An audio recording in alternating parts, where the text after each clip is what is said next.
ማንኛውም አሜሪካዊ ወታደርን የገደለ ወይም ማርኮ ያስረከበ ሰው $30,000 እንደሚያገኝ የኢራን ጦር አዛዥ አሚር ሐታሚ አስታውቀዋል። በዚህ አነጋጋሪ ማስታወቂያ ላይ አሜሪካውያን ወታደሮችን በመማረክና በመግደል ለሚሳተፉ ኢራናውያን ሴቶች ሽልማቱ በእጥፍ አድጎ $60,000 እንደሚከፈላቸው እየተነገረ ይገኛል። የአገሪቱ ጦር አዛዥ እንደገለጹት ይህ ውሳኔ የተላለፈው ከህዝብ በኩል በነበረው ከፍተኛ ጥያቄና የገንዘብ ድጋፍ ለማድረግ ባላቸው ፍላጎት መሰረት ነው። በተጨማሪም አሜሪካዊ ወታደርን የገደለ ሰው የተጠቀመበትን የጦር መሳሪያ በገበያ ዋጋ በእጥፍ ተተምኖ አዲስ እንዲገዛለትና በአዲስ የጦር መሳሪያ እንዲተካለት እንደሚደረግም ተሰምቷል። ታዲያ ምንም እንኳን በአሁኑ ወቅት በኢራን ምድር ምንም አይነት የአሜሪካ የምድር ጦር ስምሪት ባይኖርም በቀጣይ ጊዜያት ሊኖሩ የሚችሉ የምድር ጦር ወረራዎችን ታሳቢ ያደረገ ብሎም በመካከለኛው ምስራቅ ያሉ ኢራናውያንና የሌሎች ሀገራት ዜጎችን በገንዘብ በማማለል አሜሪካውያን ወታደሮችን በማደን እንዲሳተፉ የሚደረግ ጥረት ስለመሆኑ ይነሳል። ግን ደግሞ ከተለመደው ትራምፕና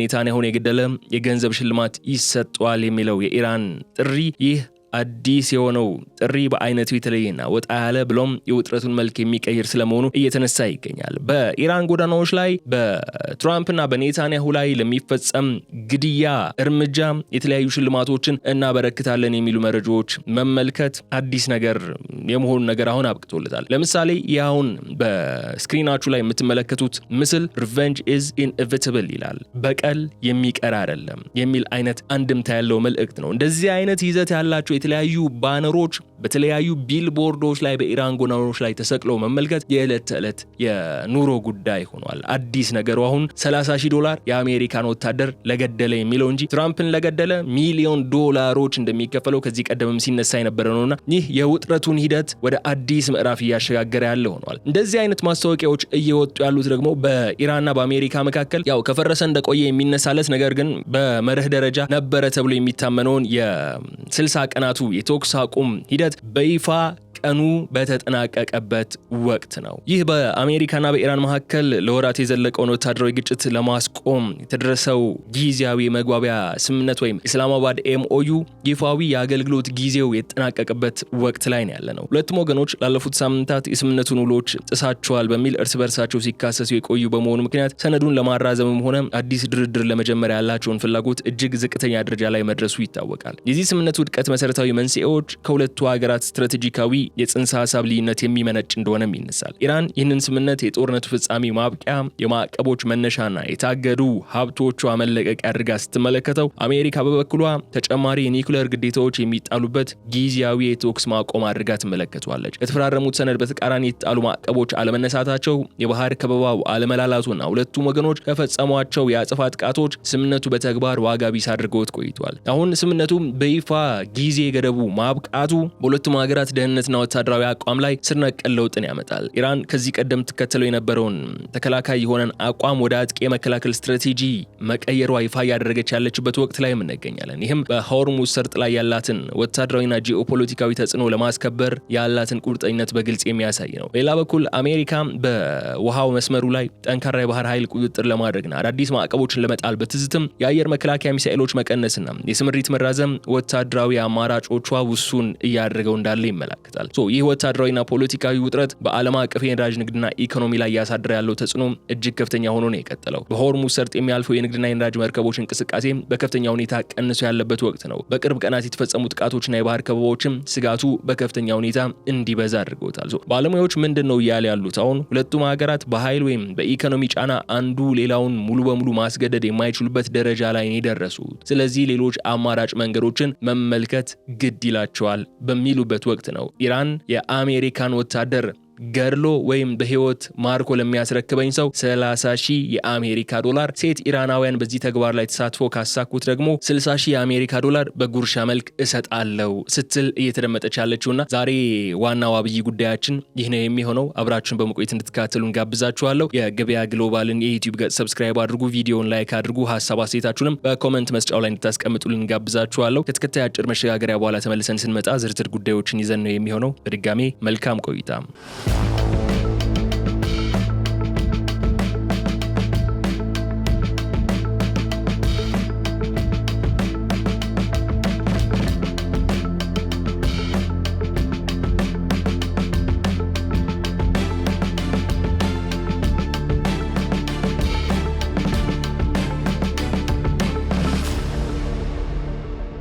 በመካከለኛው ምስራቅ ያለው ጂኦፖለቲካዊና የጸጥታ ውጥረት ከቀደምት ወቅቶች ፈጽሞ በማይመሳሰል መልኩ ወደ ይበልጥ አደገኛና መዋቅራዊ ወደሆነ አዲስ ምዕራፍ ተሸጋግሯል። ይህ ጂኦፖለቲካዊ ኩነት ከዕለት ወደ ዕለት እየተለዋወጠ የሚገኝ ሲሆን የኢራን ጦር አዛዥ ሜጀር ጀነራል አሚር ሀታሚ በአሜሪካ ወታደሮች ላይ ያነጣጠረ ይፋዊና አነጋጋሪ የገንዘብ ሽልማት ማወጃቸው በአካባቢው ያለውን የደህንነት ሁኔታ ሙሉ በሙሉ ቀይሮታል። ይህ ውሳኔ ከቀደምት የቃላት ጦርነቶች፣ ዲፕሎማሲያዊ ዛቻዎችና የርቀት መግለጫዎች ፈጽሞ የተለየ ነው። ይህ ጦርነቱን ከባህላዊ የወታደሮች ግብግብ ወደ ግለሰቦች ቀጥተኛ ተሳትፎ በማሻገር ግጭቱን ወደ ህዝባዊ ደረጃ ዝቅ ያደረገ ታሪካዊ ክስተትም ነው። ይህ እርምጃ በዓለም አቀፍ መድረክ ከፍተኛ መደናገጥን የፈጠረ ሲሆን የአሜሪካና የኢራን ግጭትም ከዚህ ቀደም ከነበረው የኒውክሌር ስምምነት ክርክሮች ወይም ከኢኮኖሚ ማዕቀቦች ባለፈ ወደ ምድር ላይ ወታደራዊ አደንና ቀጥተኛ የሰው ህይወት ኢላማ ማዕቀፍ ውስጥ እንዲገባ አድርጎታል። የኢራን ወታደራዊ አመራሮች ይህንን እርምጃ የወሰዱት በወቅታዊ ፖለቲካ ሁኔታ ብቻ ሳይሆን ህዝባዊ ጥያቄዎችን መሰረት በማድረግ መሆኑም ጉዳዩ ይበልጥ ውስብስብ እንዲል ያደርገዋል። በተለይ በወቅቱ በተነሱት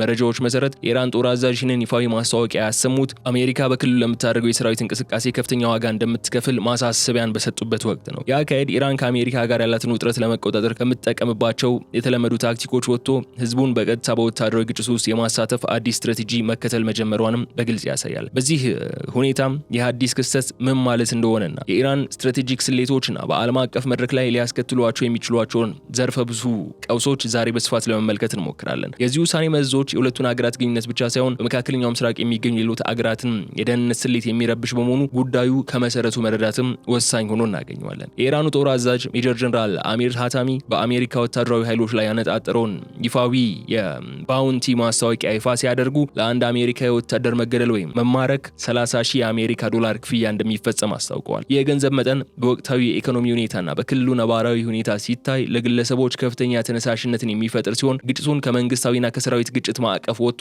ወደ ግለሰባዊና የባውንቲ ሃንት ወይም የአደን ሁኔታ ከፍ እንዲል ያደርገዋል። እጅግ አነጋጋሪና ከቀደምት ወታደራዊ ልማዶች ፈጽሞ የተለየ አሰራር ተብሎ የሚታየው ደግሞ ለኢራናውያን ሴቶች የተሰጠው ልዩ ትኩረት ነው። የኢራን ጦር አዛዥ እንደገለጹት አሜሪካውያን ወታደሮች በመማረክ ወይም በመግደል ሂደት ውስጥ ለሚሳተፉ ኢራናውያን ሴቶች የሚሰጠው የገንዘብ ሽልማት በእጥፍ አድጎ 60,000 የአሜሪካ ዶላር እንደሚደርስ ተነግሯል። ይህ ውሳኔ የኢራንን ማህበራዊ መዋቅርና የመከላከል ተሳትፎ በወንዶች ብቻ ሳይወሰን ወደ ሴቶች ጭምር በማስፋት አጠቃላይ ህዝቡን በወታደራዊ ዘመቻ ውስጥ ለማሳተፍ የተነደፈም ትልቅ ስልታዊ እርምጃ መሆኑን ያሳያል። ከዚህም በላይ የሽልማቱ መዋቅር የገንዘብ ክፍያ ብቻ ሳይሆን ተጨማሪ አነቃቂ ሁኔታዎችንም ያካተተ ነው። ማንኛውም አሜሪካዊ ወታደርን የገደለ ወይም ማርኮ ያስረከበ ግለሰብ በዕለት ተዕለት ውጊያ ይጠቀምበት የነበረው የጦር መሳሪያም በገበያ ዋጋው እጥፍ በመግዛት በአዲስ መሳሪያ እንደሚተካለትም ተገልጿል። ከዚህ ባሻገር በኦፕሬሽኑ ወቅት ጥቅም ላይ የዋለው መሳሪያ በልዩ ሁኔታ ተዘጋጅቶ ለታሪክ መዘክር እንደሚቀመጥም ተመላክቷል። ይህም ድርጊቱ እንደ ታላቅ ሀገራዊ ጀብድና ታሪካዊ ክስተት አድርጎን በመሳል ህዝቡን ለማነሳሳት ያለመ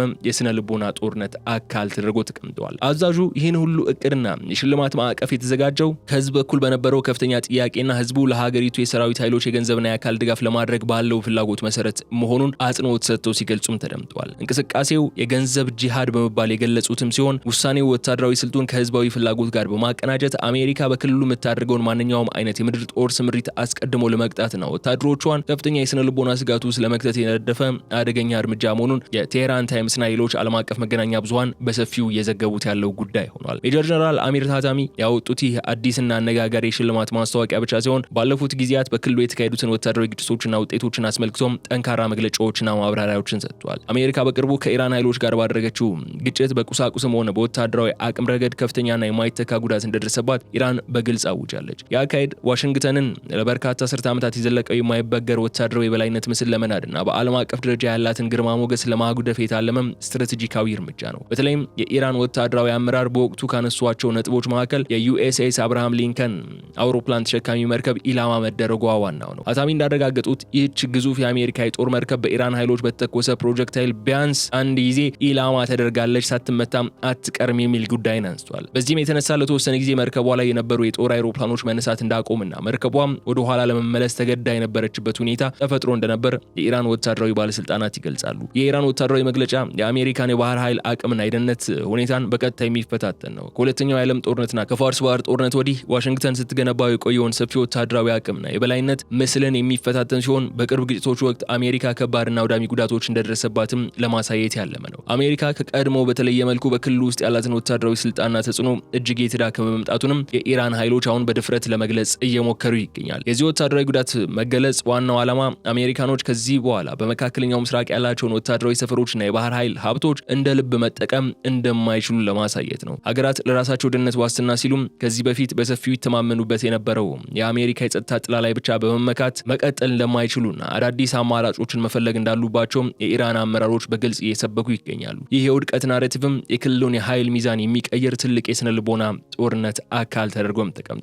የሆርሙዝ ሰርጥ በመካከለኛው ምስራቅ ጂኦፖለቲካዊና የኢኮኖሚ መስተዋት ብቻ ሲሆን አሁን ለኢራን ከፍተኛ ስትራቴጂክ መሳሪያና የኃይል ማሳያ ሆኖ የቀጠለበት ሌላኛው የጦርነቱ ገጽታ ነው። የኢራን ጦር አዛዥ ሜጀር ጀነራል አሚር ሀታሚ በቅርቡ ባሰሙት ጠንካራ መግለጫ ይህ የውሃ መስመር ወይም የባህር መንገድ ከዚህ በኋላ እንደ ቀድሞ ሁኔታው ፈጽሞ ሊያገለግል እንደማይችል በግልጽ አስታውቀዋል። አሜሪካ በክልሉ ያላትን የበላይነት ለማስጠበቅ ስትል የሆርሙዝ ባህረ ሰላጤን ለመቆጣጠር የምታደርገውን ማንኛውም አይነት እንቅስቃሴ ኢራን በእንባ ጠባቂነት እንድትታገለውና አንዳንዴም ኢራን በፍጹም እንደማትታገሰውና እንደምትታገለው ጥብቅ መልእክትን አስተላልፈዋል። አዛዡ አያይዞም የሆርሙዝ ሰርጥ ለኢራን ትልቅና የማይተካ ጂኦፖለቲካዊ ሀብት መሆኑን በመጥቀስ አካባቢው በኢራንና በህዝቧ ላይ የስጋት ምንጭ ሆኖ እንዲያገለግል በፍጹም እንደማይፈቀድም አጽንኦት ሰጥቷል። አሜሪካኖቹና አጋሮቻቸው ይህንን የውሃ መስመር በመጠቀም የኢራንን ብሔራዊ ደህንነት የሚፈታተኑበት ዘመን አብቅቷል የሚል አቋምም ተንጸባርቋል። ከዚህ ቀደም የነበሩ የባህር ላይ ስምሪቶችና የኃይል ማሳያዎች አሁን በኢራን ወታደራዊ አቅምና በስትራቴጂክ ቁጥጥር ስር እንደሚወድቁም ሀታሚ አስጠንቅቀዋል። በተለይም ፕሬዚደንት ዶናልድ ትራምፕ የሆርሙዝ ባህረ ሰላጤን አስመልክቶ የሰጡት የቅርብ ጊዜ አስተያየቶች የኢራን ጦር አዛዥም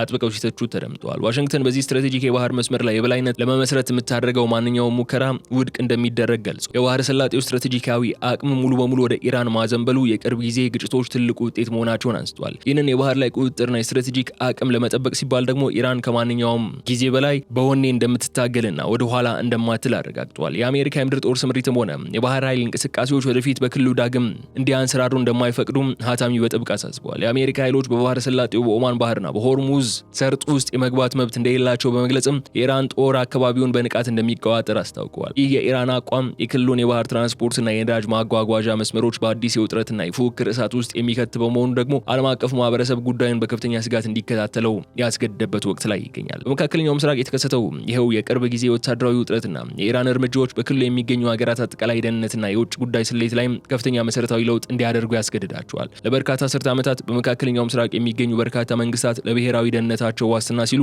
ሙሉ በሙሉ በአሜሪካ ወታደራዊና ዲፕሎማሲያዊ ጥላ ስር በመሆን ይተማመኑ ነበር። ይሁን እንጂ የኢራን ወታደራዊ አመራር በይፋ በሚያንጸባርቀው አቋም በቅርቡ በተደረጉት ግጭቶች አሜሪካና አጋሮቿን በሚገባ መከላከልና የገዛ ራሷን ኃይሎች እንኳን ከባድ ጉዳት ሳይደርስባቸው ማቆየት አለመቻሏን በግልጽ ያሳያል።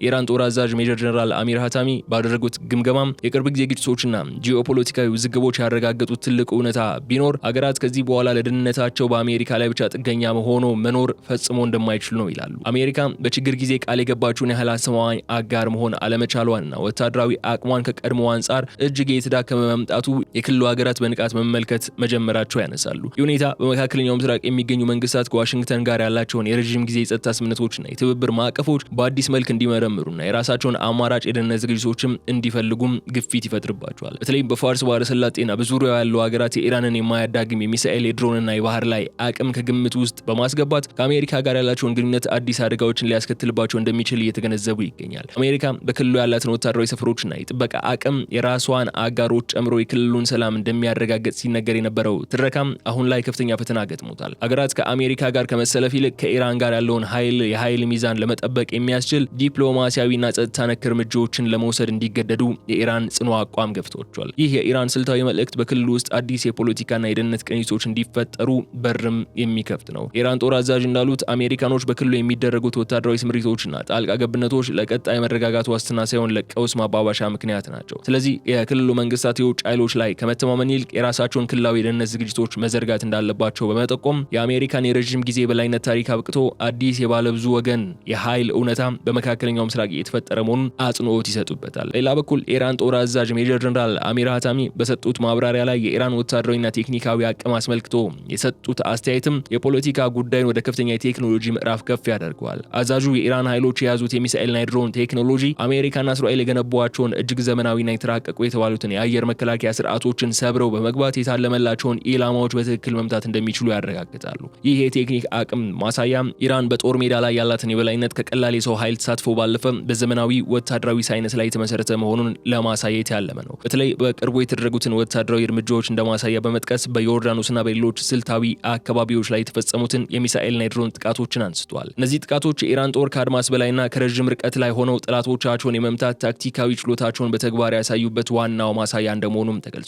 የኢራን ጦር ሰራዊት የጠላት መከላከያ ራዳሮችን፣ የደህንነት መከላከያዎችን ማለፍ የሚችል አዲስ የኤሌክትሮኒክስና የጦር መሳሪያ ቴክኖሎጂ የታጠቀ መሆኑም በግልጽ ተመላክቷል። ይህ አዲስ የቴክኖሎጂና የታክቲክ እምነትም በኢራን ወታደራዊ አመራርና በሀገሪቱ የሰራዊት አባላት ውስጥ ከፍተኛ የሆነ የስነ ልቦና መተማመንና የአሸናፊነት መንፈስን ፈጥሯል። አሜሪካና አጋሮቿ ለዓመታት ትልቅ ቢሊዮን ዶላሮችን አፍስሰው የገነቧቸው የመከላከያ አውታሮች የኢራንን ድሮኖችና ሚሳኤሎች ሙሉ በሙሉ መከላከል እንዳልቻሉ ሲነገር የነበረው ትረካም በዚህ የቅርብ ጊዜ ግጭቶች መክሸፉን የኢራን ጦር አዛዥ አስምረውበታል። ይህ ደግሞ በክልሉ ውስጥ ያለውን የኃይል ሚዛን ሙሉ በሙሉ ወደ ኢራን ጎን የሚያደላ ስትራቴጂካዊ ለውጥ እንደፈጠረም ይነገራል። ይህ የሃታሚ ማንኛውም አይነት ዳግም የሚነሳ ወታደራዊ እርምጃ ወይም ጥቃት በኢራን ላይ ቢሰነዘር የሀገሪቱ ኃይሎች ከዚህ ቀደም ከነበረው በበለጠ መልኩ እጅግ የከረረና አውዳሚ ምላሽን ለመስጠት በቂ የቴክኒክና የታክቲክ ዝግጅት እንዳላቸውም ያስጠነቅቃሉ። የኢራን ጦር ቴክኒካዊ አቅም እየተዳከመ ሳይሆን ከጊዜ ወደ ጊዜ እየጠነከረ መምጣቱና የአስተዳደሩ ወታደራዊ ስንቅ ከማንኛውም የውጭ ኃይል ጥቃት ለመከላከልም ዝግጁ መሆኑን ይኸው በሰፊው ያሳያል። የኢራን ዋናና ማዕከላዊ ስትራቴጂካዊ ግብ የአሜሪካ ወታደሮች ከመካከለኛው ምስራቅ ሙሉ በሙሉ መውጣት መሆኑን የኢራን ጦር አዛዥ ሜጀር ጀነራል አሚር ሃታሚ ያለምንም ማመንታትም በይፋ ያረጋገጡ ነው የሚገኙት። አሜሪካ በክልሉ ውስጥ ለበርካታ አስርት ዓመታት የገነባቸውን ወታደራዊ ሰፈሮችና የጥበቃ አውታሮች ከዚህ በኋላ በምንም መልኩ ወደነበሩበት የቀደመው ሁኔታ መመለስ እንደማይችሉም በጥብቅ ይናገራሉ። ኢራን በጎረቤት ሀገራት ውስጥ የእስላማዊቷን ሪፐብሊክ ደህንነት ለመፈታተን የሚያስችሉ የውጭ ወታደራዊ ተቋማት እንዲቋቋሙ ፍጹም ፈቃደኛ እንደማትሆንም በግልጽ ያስታውቀዋል። አዛዡ በሰጡት ጥብቅ መግለጫ ብቸኛው መፍትሄ አሜሪካኖች ከክልሉ መውጣታቸው ነው በማለት የኢራን አቋም የማይናወጥ መሆኑን አጽንኦት ይሰጡበታል። ከዚህም በላይ ግን የአሜሪካ ኃይሎች ከዚህ በኋላ በፋርስ ባህረ ሰላጤ፣ በኦማን ባህር ወይም በስትራቴጂኩ የሆርሙዝ ሰርጥ ውስጥ የመግባትና የመዘዋወር መብት እንደሌላቸው ተናግረዋል። የአቋም ግጭቱን ከቀላል የድንበር ክርክር ወይም ከዲፕሎማሲያዊ አለመግባባት ወጥቶ ወደ ሙሉና አጠቃላይ የክልል ሉዓላዊነትና የባለቤትነት ጥያቄም ከፍ ያደርገዋል። ይህ የኢራን ኃይሎች የሰራዊት ማስወጣት ጥያቄም በክልሉ ውስጥ ያለውን የጂኦፖለቲካዊ ውጥረት ወደ ከፍተኛ ደረጃ የሚገፋው ነው የሚሆነው። አሜሪካ በባህረ ሰላጤው ላይ ያላትን ወታደራዊ መገኘት የዓለምን የነዳጅ አቅርቦትና የባህር ትራንስፖርትን ለመቆጣጠር ወሳኝ እንደሆነ ቢታመንም የኢራን ደጋፊዎች ግን ይህንን መገኘት እንደ ቀጥተኛ የቀኝ ግዛትና የሉዓላዊነት ጥሰት አድርገው ይመለከቱታል። በቅርብ ጊዜ የተደረጉት ግጭቶችና የተገኙት አሸናፊነቶች የኢራንን አቋም የበለጠ እንዳጠናከሩትና አሁን ላይ የውጭ ኃይሎችን ሙሉ በሙሉ ከክልሉ ለማስወጣት የሚያስችል ታሪካዊ አጋጣሚ ተፈጥሯል የሚል እምነትም በቴህራን መዋቅር ውስጥ እንደተፈጠረ ይነሳል። የኢራን ወታደራዊ አመራር የአሜሪካ ኃይሎች ከክልሉ መውጣት ሂደት ቀድሞውኑ መጀመሩና ይህንን አዝማሚያ ለማጠናከርም ሀገሪቱ በሁሉም አቅጣጫዎች እየሰራች መሆኑ ነው በመግለጽ ላይ የሚገኙት። አሜሪካውያን በክልሉ የሚያደርጉት ማንኛውም አይነት ወታደራዊ እንቅስቃሴና ጠበብተኝነት በኢራንና በህዝቧ የሚትገታ በመሆኑ ዋሽንግተን የረጅም ጊዜ ስትራቴጂክ እቅዷን በመካከለኛው ምስራቅ ዳግም ማጤን እንዳለባት ማስጠንቀቂያ ተሰጥቷታልም ይላሉ። ይህ የኢራን ጽንፈኛ የጸረ አሜሪካ ፖሊሲና የክልሉን የኃይል ማዕከል ወደ ራሷ ለመሳብ የምታደርገውን ርብርብም በሰፊው የሚያሳይ ነው። ኢራን ወታደራዊ አመራር በቅርብ ጊዜ ከተደረጉት ግጭቶች በኋላ የሀገሪቱን የሰራዊት አቅም በተመለከተም በተደጋጋሚ ሰፊ ማብራሪያዎችን ይሰጣል። የኢራን ጦር አዛዥ ሜጀር ጀነራል አሚር ሃታሚ እንዳረጋገጡት ሀገሪቱ የራሷን የማጥቃትም ሆነ የመከላከል አቅም በከፍተኛ ፍጥነትና በጥራት እየገነባች ትገኛለች። ይህ የኢራን ወታደራዊ ስንቅ ማጠናከር ሂደትም የውጭ አጥቂዎችን ለማሳሰብና ማንኛውም አዲስ ዛቻ ለመመከት የታለመ ስትራቴጂካዊ እርምጃ መሆኑ ተመላክቷል። አንዳንድ አካላት የኢራንን የመከላከያ አቅም በቅርቡ በነበሩት ግጭቶች ሙሉ በሙሉ እንደወደመ አድርገው የሚለጥፉትን ዘገባዎች የኢራን ጦር አዛዥ አጥብቀውም ውድቅ አድርገውታል።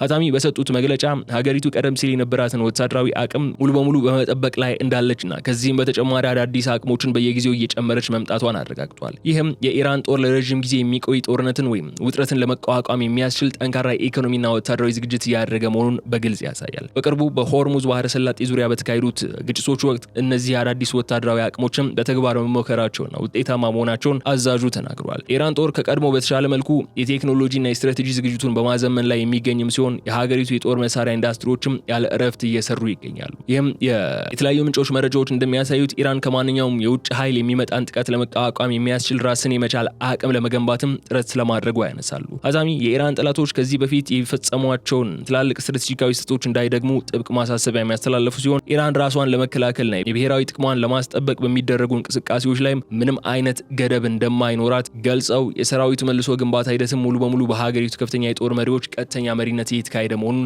አጽንኦት ሰጥቶበታል። የኢራኑ ጦር አዛዥ ሜጀር ጀነራል አሚር ሀታሚ ያስታወቁት የአዲስና አነጋጋሪ የገንዘብ ሽልማት ጉዳይ ወደዛው ስንመለስ ግን ከዚህ ቀደም ከነበሩት የቃላት ዛቻዎችና የፖለቲካ መግለጫዎች በይዞትና በሚፈጥረው አደጋ በከፍተኛ ሁኔታ የሚለየው ነው እናገኘዋለን። ቀደም ባሉት ጊዜያት የነበሩት ዛቻዎች በአብዛኛው በመንግስታት ደረጃ የሚደረጉ የቃላት ጦርነቶች ወይም አጠቃላይ ማስጠንቀቂያዎች ብቻ ነበሩ። አሁን ግን የአዲስ እርምጃ ግለሰቦችን በቀጥታ ወደ ጦርነቱ እየጋበዘ ወታደራዊ እርምጃዎችን በግለሰቦች ደረጃ የሚፈጸም የኢኮኖሚ ትርፍ የሚያስገኝ የአደን ወይም የባውንቲ ሃንቲንግ ባህልን ተደርጎ እንዲወሰድ ያደርጓል። ይህ የአደን ባህል መፈጠሩ ደግሞ በህዝብ ዘንድ ተቀባይነት እንዲያገኝ መደረጉም በመካከለኛው ምስራቅ ለሚንቀሳቀሱ አሜሪካውያን ወታደሮችና የሰራዊት አባላት የደህንነት ስጋት ወደር የለሽ ከፍተኛ ደረጃ ላይ እንዲደርስ ያደርጓል። አሜሪካውያን ወታደሮች ከዚህ ቀደም ከሚገጥሟቸው መዋቅራዊና የተለመዱ ወታደራዊ ጥቃቶች በተጨማሪ አሁን በየትኛውንም የክልሉ አካባቢ ባሉበት ሰዓት ከተራ ዜጎች ወይም ከግለሰቦች የሚነሳባቸው ቀጥተኛ ኢላማና የአደን ስጋት መጋፈጥም ይጠበቅባቸዋል። የሽልማቱ መዋቅር ለኢራናውያን ሴቶች የገንዘብ መጠኑን በእጥፍ ማሳደጉና ጥቅም ላይ የዋለው መሳሪያ በገበያ ዋጋ በእጥፍ ተገዝቶ በአዲስ መሳሪያ እንዲተካ የመደረጉ ሂደትም ይህንን የስጋት መጠን በከፍተኛ ሁኔታ ከፍ እንዲል ያደርገዋል። ድርጊቱ እንደ ተራ ወታደራዊ ስልት ሳይሆን ህዝባዊና ሀገራዊ ግዴታ ተደርጎ እንዲወሰድ በመደረጉ ደግሞ በአካባቢው የሚገኙ የአሜሪካ ኃይሎች በቋሚ የስነልቦና ሳይኮሎጂካል ጫናና የህልውና ስጋት ውስጥ እንዲወድቁ ያደርጋቸዋል። የአዲስ የኢራን ስልት ግጭቱን ከባህላዊ የሰራዊት ግንባሩ ወጥቶ ወደ ስልታዊና ህዝባዊ ስራነት በመቀየሩ ዋሽንግተን በክልሉ ያላትን የሰራዊት ስምሪት ደህንነት ዳግም እንድትመረምርም ያስገድዳታል። አሜሪካን ወታደሮች የሚንቀሳቀሱባቸውን መንገዶች፣ መሰረቶችና የዕለት ተዕለት እንቅስቃሴዎችም ሙሉ በሙሉ እንዲቀይሩ የሚያደርግና የክልሉን የጸጥታ ገጽታ ለታሪክ አዲስ በሆነ መልኩ የሚለውጥም አደገኛ ምዕራፍ መሆኑ ነው የሚያመላክተው። ስናጠቃልለው የተከበራችሁ ተከታታዮቻችን በመካከለኛው ምስራቅ የተከሰተው ይህ አዲስ ክስተት እንዲሁም የኢራን ወታደራዊ አመራር ያስተላለፏቸው ጥብቅ ውሳኔዎች ክልሉን ወደማይታወቅና እጅግ አደገኛ ወደሆነ አቅጣጫን እየወሰደው ይገኛል። የኢራን ጦር አዛዥ ሜጀር ጀነራል አሚር ሀታሚ ያወጡት የሽልማት ማስታወቂያና የሆርሙዝ ባህረ ሰላጤን እንደ ስትራቴጂክ መሳሪያ የመጠቀም ጽኑ አቋም የሁለቱን ሀገራት ግጭት ከቀደምት የቃላት ጦርነቶች ባሻገር ወደ መሬት ላይ ውጊያ ቀይሮታል። አሜሪካ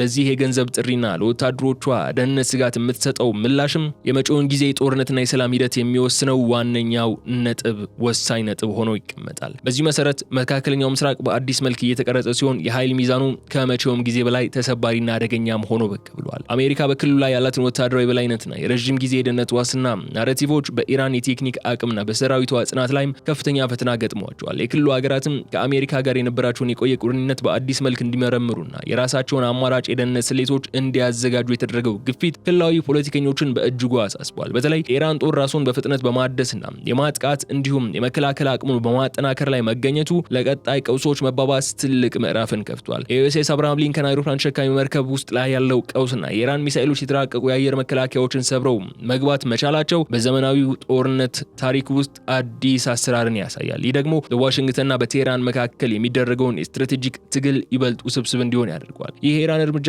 ክልሉን ከቀውሶች ማጥ ውስጥ ለማውጣት ከሚደረጉ ዲፕሎማሲያዊ ጥረቶች ይልቅም ግጭቱን ወደ ግለሰቦችና ህዝባዊ ደረጃ ዝቅ በማድረግ አዲስ የውጥረት እሳትንም የሚያቀጣጥል ነው። አሜሪካውያን ወታደሮች በቋሚ ህልውና ስጋት ውስጥ የሚወድቁበትና የሆርሙዝ ባህረ ሰላጤ የዓለም የነዳጅና የኢኮኖሚ ደህንነት የሚፈታተንበት መሰረታዊ ምዕራፍ ላይም እንገኛለን። የዚህ ቀውስ የመጨረሻ ውጤት ለመካከለኛው ምስራቅ ብቻ ሳይሆን ለዓለም አቀፉ ማህበረሰብ ሰላም ትልቅ ፈተና ሆኖ የመቀጠሉ ነገር ግን የሚያጠራጥር አይደለም በማለት የዕለቱን የገበያ የፖድካስት ቆይታችን እዚህ ላይ እንቋጫለን። የተከበራችሁ ተከታታዮቻችን አብራችሁን በመቆየት ስላደመጣችሁ እጅግ አድርጌ አመሰግናችኋለሁ። በቀጣይ በሌላ ጉዳይ መልሰን እስክንገናኝ ድረስ አብራችሁን ስለቆያችሁ አመስግኜ እዚህ ጋር ልሰናበት። የገበያ ግሎባልን የዩቲዩብ ገጽ ሰብስክራይብ አድርጉ፣ ቪዲዮውን ላይክ አድርጉ፣ ሐሳብ አስተያየታችሁንም በኮሜንት መስጫው ላይ እንድታስቀምጡልኝ ጋብዤ እዚህ ጋር ልሰናበት። ሰላም።